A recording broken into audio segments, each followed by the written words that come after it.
Hello students, today in this video I'll start with organic chemistry from class 10 syllabus. Okay, organic compounds. What do you mean by organic compounds? You normally know that organic compounds are those compounds which consist of carbon and hydrogen. But remember one thing, all the compounds which are made up of carbon are not organic compounds. For example, carbonic acid. Carbonic acid.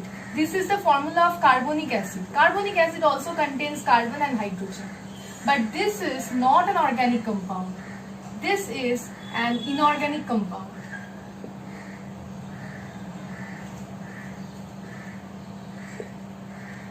Now, why is this carbonic acid an inorganic compound? It consists of both carbon and hydrogen, but still it is an inorganic compound. I'll come to the structure of carbonic acid.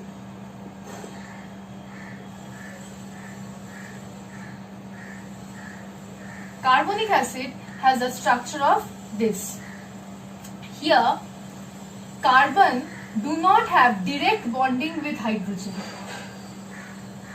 Carbon do not have direct bonding with hydrogen.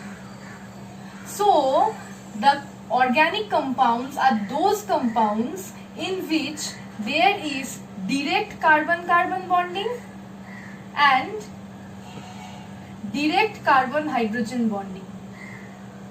The compounds having direct carbon-carbon bonding and direct carbon-hydrogen bonding are known as organic compounds. But look at this carbonic acid. Here, there is neither carbon-carbon direct bond nor there is a direct carbon-hydrogen bond. So, there is no direct carbon-carbon or carbon-hydrogen bond. So, carbonic acid is an inorganic compound. So, you can understand the definition of an organic compound then. An organic compound will contain carbon-carbon direct bonding or carbon-hydrogen direct bonding. Okay? Okay. Now I'll come to the reason for which all the organic compounds consist of carbon. Why is carbon a major constituent of organic compounds? Let us come to the atomic structure of carbon. This is the nucleus of carbon. This is the first electron shell. And this is the valence shell. The atomic number of carbon is 6. Which means that number of electrons present in carbon will be 6. You all know that the first electron shell cannot consist more than 2 electrons. If the first shell consists of 2 electrons, then out of 6 electrons, the last 4 electrons will be left. So the second shell, or this can be the valence shell of carbon, it consists of the other 4 electrons. Okay. Since carbon consists of 4 valence electrons,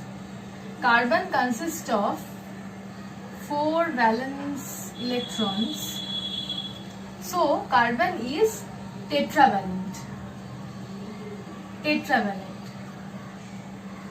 which means that carbon will form 4 bonds. Carbon will form 4 bonds by sharing of its 4 electrons with 4 other atoms. Okay. Okay. Now, carbon in this way, carbon can form another bond with another carbon, which can form another bond with another carbon, which can form again with another carbon, and this continues. This property is known as catenation. It means that the carbon atoms have a tendency to link with each other in continuous chains. This property is known as catenation. This is followed mainly by carbon atom. Which means that carbon atom is a good example of atoms showing catenation. Why? Carbon-carbon bond is very strong. Carbon-carbon bond is strong. It has a high bond energy. So, carbon has this property of catenation by linking itself with other carbon atoms. Okay? Now, there are three types of chains. Or you can say straight chain compounds. Straight chain compound example is this. Okay, now remember one thing. If this carbon is forming one bond with this carbon, which means that in this carbon, 4 other bonds are left. 3 other bonds are left.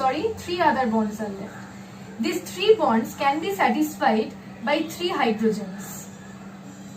For this carbon also, this carbon forms one bond with this carbon. It can also form another bond with this carbon, which means that this carbon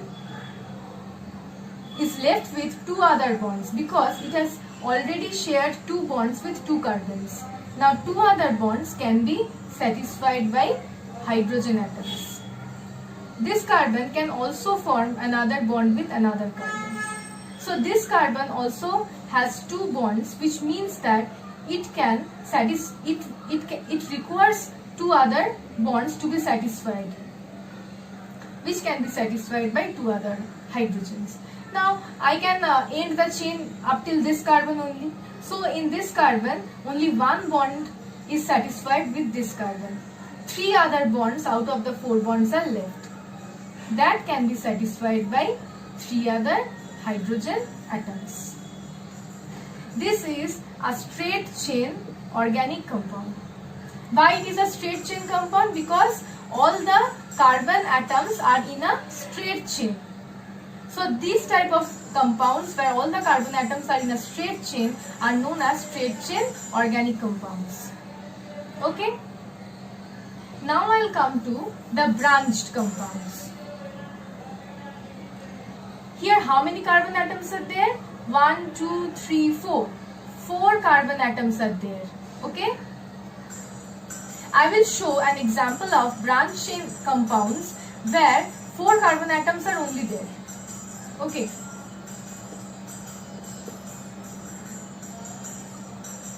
See in this compound, this carbon has 1 bond with this carbon, so 3 other bonds are left, which can be satisfied by 3 hydrogens.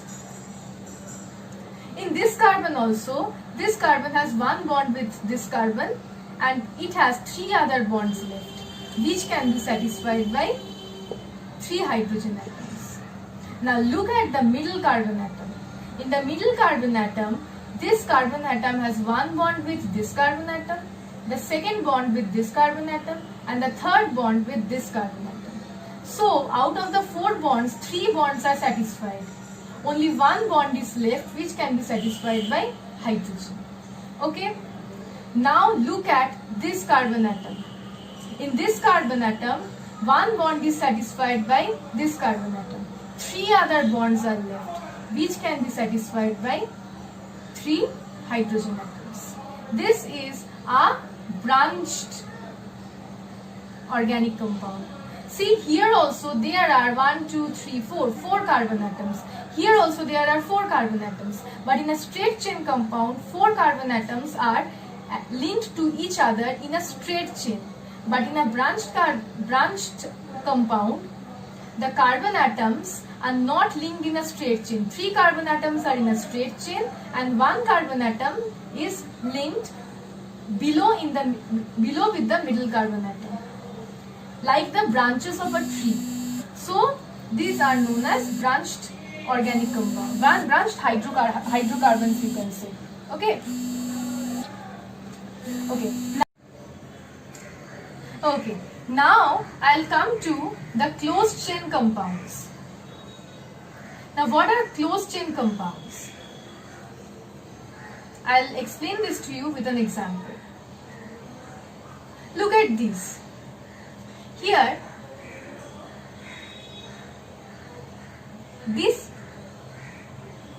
each carbon atom will be attached with a single bond and by a double bond with two other carbon atoms. This carbon atom has one single bond with this carbon atom and two double bonds with this carbon atom. Again, this carbon atom, since it has double bond with this carbon atom, it will have another single bond. This carbon atom has one single bond, so it will have one double bond. This carbon atom has one double bond, so it will have one single bond. And this carbon atom, these two carbon atoms will be attached by a double bond. Here, since three bonds are satisfied, one bond is left which can be satisfied by a hydrogen. Here also three bonds are satisfied of this carbon, one bond is left which can be satisfied by the hydrogen. Here also same case.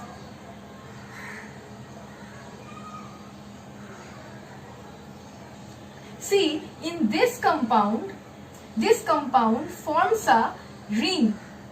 See, here all the carbon atoms are attached to each other in such a way that there is no open end. It forms a type of a ring consisting of 6 carbon atoms. This is the structure of benzene, and this is an example of closed chain compounds. Okay?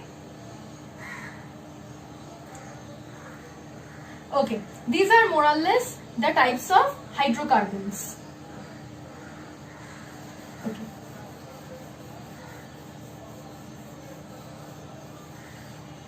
Now hydrocarbons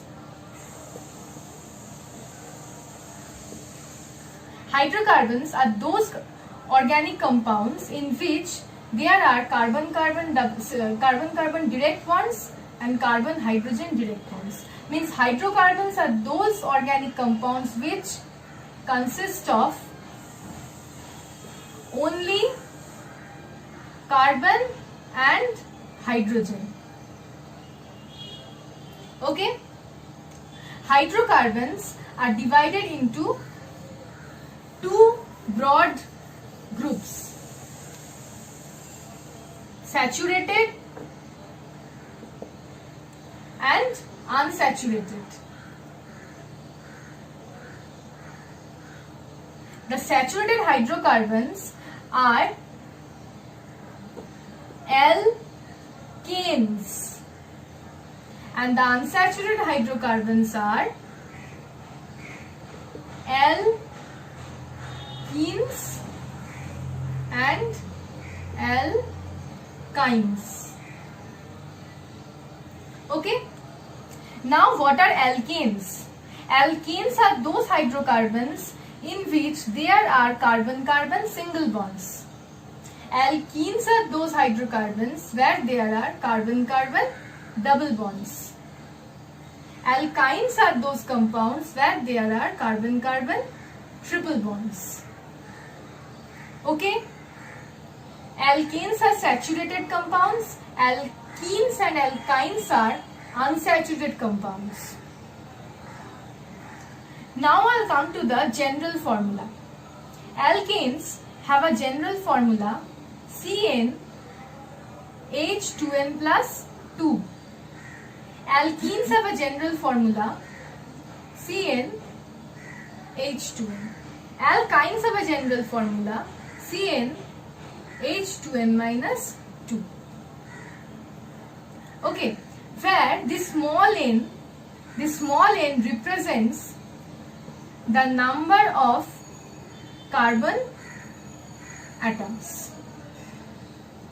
Now, in case of alkanes, Okay, in case of alkanes, alkenes and alkynes, if N is equal to 1, then the name will start with meth. If N is 2, then it will start with eth. If N is 3, then prop. If N is 4, then but. If N is 5, then pent. If N is 6, hex. N is 7, hept. If N is 8, hept. If N is 8, then oct. If N is 9, then non. If N is 10, then dec. Now, in case of alkane, if N is equal to 1, then it will be methane. In case of alkane, if N equals to 1, then the name will be methane. And if N equals to 1, then C2H 2 into 2. Sorry. Very sorry. If N is 1, then C1H 2 into 1 plus 2, which stands for C1. Here 1, since it is 1, we do not consider the 1 here. We will just write C. And H is 2 into 1 means 2. 2 plus 2 is 4. H4. This happens in case of methane. If N is equals where? N is equals to 2. 1. If N is equals to 2, then the name will be ethane. For alkane, ANE. Ethane. N equals to 2. C2H 2 into 2 plus 2, which is C2H6. Okay. For alkane, if it is 3, then propane. Propane when N equals to 3. C3H 2 into 3 plus 2. H8. C3H8 for propane. In this way, it will continue till decane. Propane, butane, pentane, hexane, heptane, octane, nonane, decane. This happens in case of alkane. The name will end with ANE. In case of alkene,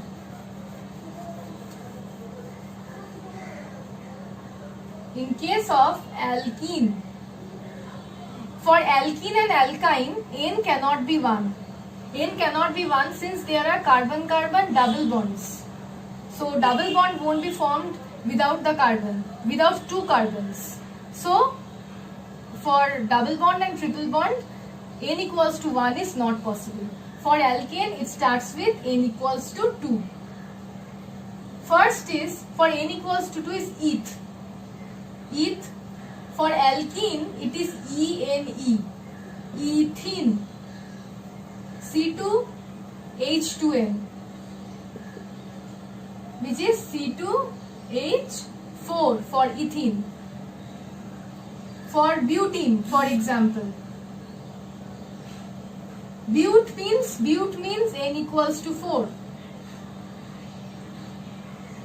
C4 H2 into 4, H8. C4 H8 for butene. This happens for all the compounds till N equals to 10. Okay. Now I will come to alkynes.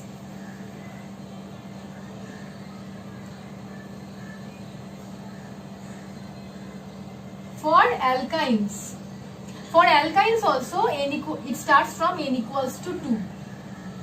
For 2eth, and last should be YNE, ethyne. C2H2 into 2 minus 2. C2H2. For example, pentine, where n equals to, pent means 5. C5H2 into 5 minus 2, which means C5, 2 into 5, 10, 10 minus 2, 8. H8. Okay? Okay. Today I've just introduced the chapter organic chemistry. I have named the alkenes and alkynes according to the number of carbon atoms. I have taught the straight chain, the closed chain, the branched chain compounds. I have talked about catenation. Okay, in the next video, I'll continue with the saturated and unsaturated compounds. I will start a bit of IUPAC nomenclature. Okay, thank you.